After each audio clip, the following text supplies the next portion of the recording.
Don't get me excited about the pocket and there's not really a pocket there. That's what I have an issue with. I'd rather it didn't have one, but don't lie to me.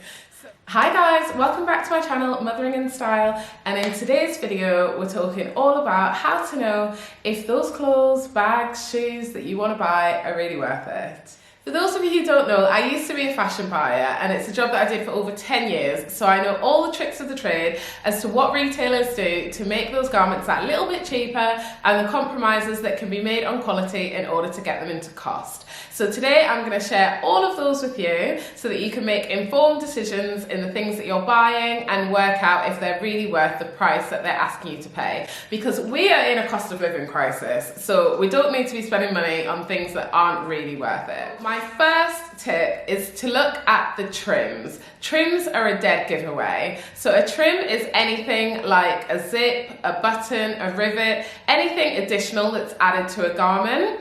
The most expensive trims tend to be gold or silver, not real gold and silver, but they're metal. So buttons are a great example. The dress that I'm wearing today has these gold buttons on it. Sometimes you get plastic ones that have been sprayed gold or silver. We don't want those. Very, very cheap. But gold and silver buttons tend to be the best, and in terms of zips as well, a gold or a silver zip or a rose gold zip. If you've got a rose gold zip, they're really bougie because those are expensive. But gold and silver tend to just have that nicer finish. They look more expensive because they are more expensive, and it really is as simple as that. But the other thing to look out for is the zip tape. So the zip tape should always match the item that it's on, and I've got a really good example of this. These are some boots that I bought from River Island. So they have a zip in the side, as you can see here, and as you can see, the zip tape on these boots is white.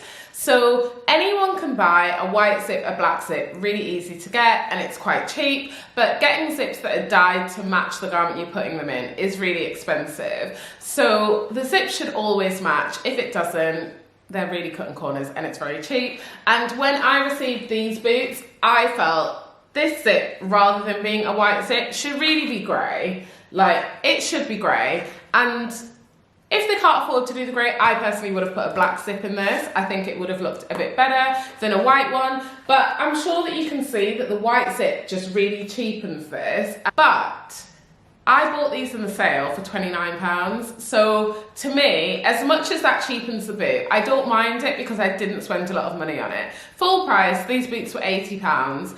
I personally wouldn't have spent £80 on a pair of boots that, number one, aren't real leather anyway, but also they don't even have a zip in it that matches, and that's exactly what I'm talking about. These things aren't things that I'm saying do not buy, don't go near them, they look cheap, they're going to make you look cheap. That's not what I'm saying. But what I am saying is just know whether those things are really worth it. To me, these boots aren't worth £80, so I would never spend £80 on them. But because I bought them for £29, I'm not that bothered. The next thing to look out for is anything mock. And when I say mock, I mean fake. So there's nothing worse than when you try something on and it has a pocket and you go to put your pocket in and it's a fake pocket. That is literally my pet hate, because we all love a pocket, and it's like, don't get me excited about the pocket and there's not really a pocket there. That's what I have an issue with. I'd rather it didn't have one, but don't lie to me. So anything mock is a real giveaway that they're kind of trying to cut a corner. So putting an actual pocket bag, the part that's inside your pocket, like this, is obviously an extra process for the factory. It's more expensive to do. So sometimes when we want the look of a pocket but can't afford to actually put one in, it'll be a mock pocket. So that is really a dead giveaway, and I wouldn't expect anything remotely expensive to have a mock pocket on it. The other thing that could be mock is also, for example, a strappy strap would normally have an adjuster on it, so that obviously you can adjust it to the level that you would like. But again, that costs an extra 25p. So sometimes if that can't fit into the budget, that will also be removed. So that is a giveaway. And I have another example in my trench coat that I got from ASOS. Absolutely love this trench coat. Don't regret buying it. It's one of my favorite buys this spring. But my only pet hate with it is this strap on the cuff. On a trench coat, for example, a Burberry trench, there would be a buckle here so that this strap would be adjustable. But on this strap here, it just has this stitching detail here. This can't actually move at all. This is just mock. And so therefore you can't adjust the size of this strap, which is really frustrating. And so I actually have just a pin put in it here so that I can hold it to the size that I want, and I'm going to take it to the tailor to get it adjusted for me properly because the strap is huge. But that's just another example of where they've obviously tried to just cut a bit of cost, because otherwise this jacket has a lot of detail on it. It has an epaulette on, which has a button on. This is mock, but you would never really want to change the epaulette, so that doesn't really matter. And it has a storm flap at the back. It's got all the classic trench coat details, a belt, double-breasted, a lot of buttons. So there's a lot of detail on the coat. So I can understand why they needed to cut back, but it's just like, really, just make it a real trench coat. But again, this was £55, which to me, for a trench coat, is an absolute steal. The fabric of this is really heavy, really premium. I'm going to link it below because I honestly think this is one of the best buys that I've made this spring. But that is the only flaw that I would see in it, and it is a giveaway that they were trying to save a bit of money. My next thing to look out for is a lack of fastening. So as I mentioned when I was talking about trims, zips can be really expensive, and you can save up to like over £1 in just removing a zip entirely, because the cost of the zip and the cost of someone actually putting the zip into the garment. So you know when you go to try something on and you're literally like this, trying to get your arms through it and you can't, there's nowhere to unfasten it. That is really because they've taken the zip out because they can't afford it, or they just essentially don't want to spend the money on it. So to me, if you're buying anything remotely premium, remotely expensive, you shouldn't be fighting to get into it. It shouldn't be a struggle, and it should really just have an easy, nice, clean zip or a button fastening for you to get in and out of the garment with ease. The other thing to look out for is when there is a design on the front of something and not on the back. This is another pet hate of mine. I think it looks really cheap and it's just not a good look. And I think you see this a lot, particularly at Christmas time or in autumn in general, when there's a lot of clothes with embellishments on and diamantes on and that type of thing. And I'm not gonna lie, I have done it in things that I have bought for businesses in the past, where you put a few gems on the front, we can't afford to put them on the back, and people do still buy it. But I would say don't. I think it does look really cheap. That is probably the one that I would say don't buy, because I think it does look really cheap, and I think it just doesn't have that like expensive premium look about it, because it's not. I don't have an example of a top like that because, as I said, I would never buy that. But what I do have is this top from H&M. I bought this earlier on in this year. This is sold out now, but I will see if I can find anything similar. And the whole thing is this chainmail with these kind of diamante crystals in, and it's all over the front, it's all over the back. I think this was maybe £50. Yeah, it was probably about £50, which to me, for an all-over crystal top like this, is worth it. I don't think people have, or at least I don't have a lot of these in my wardrobe, so it's like a one statement piece that I'm gonna wear, not loads, but I'm gonna get enough wear out of it. Christmas time, definitely get loads of wear out of it, but I even like this for spring, back with denim.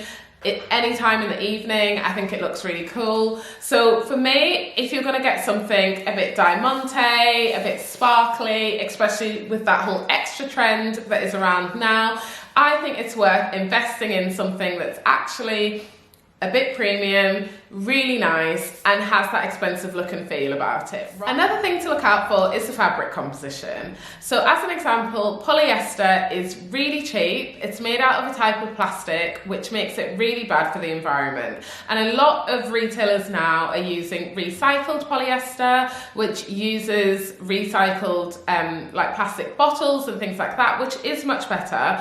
But I think it has to be recognised that it's still not biodegradable, so it will take years to disappear from landfill and that type of thing. So it's just something to be aware of. But aside from that, polyester is so sweaty.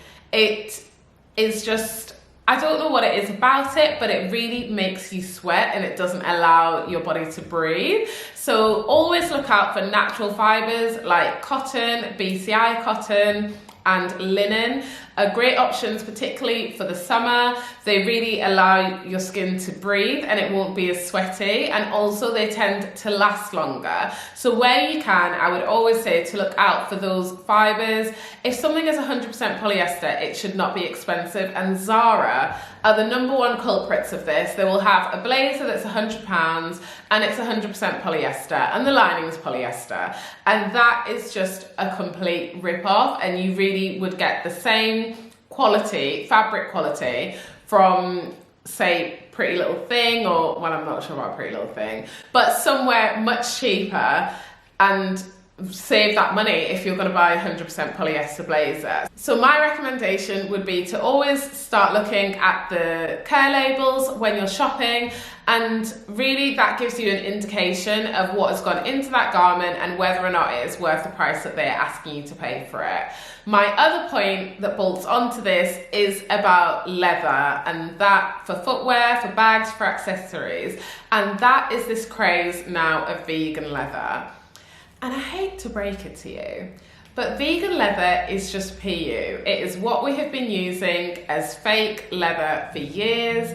It's the same, it's plastic. It's just that now that being vegan and kind of all these vegan initiatives are really popular, retailers are now labeling it as vegan leather. And I see people saying, oh, I'm only going to wear vegan leather and this and that, but I don't know if they realise that it's no different to how it has always been.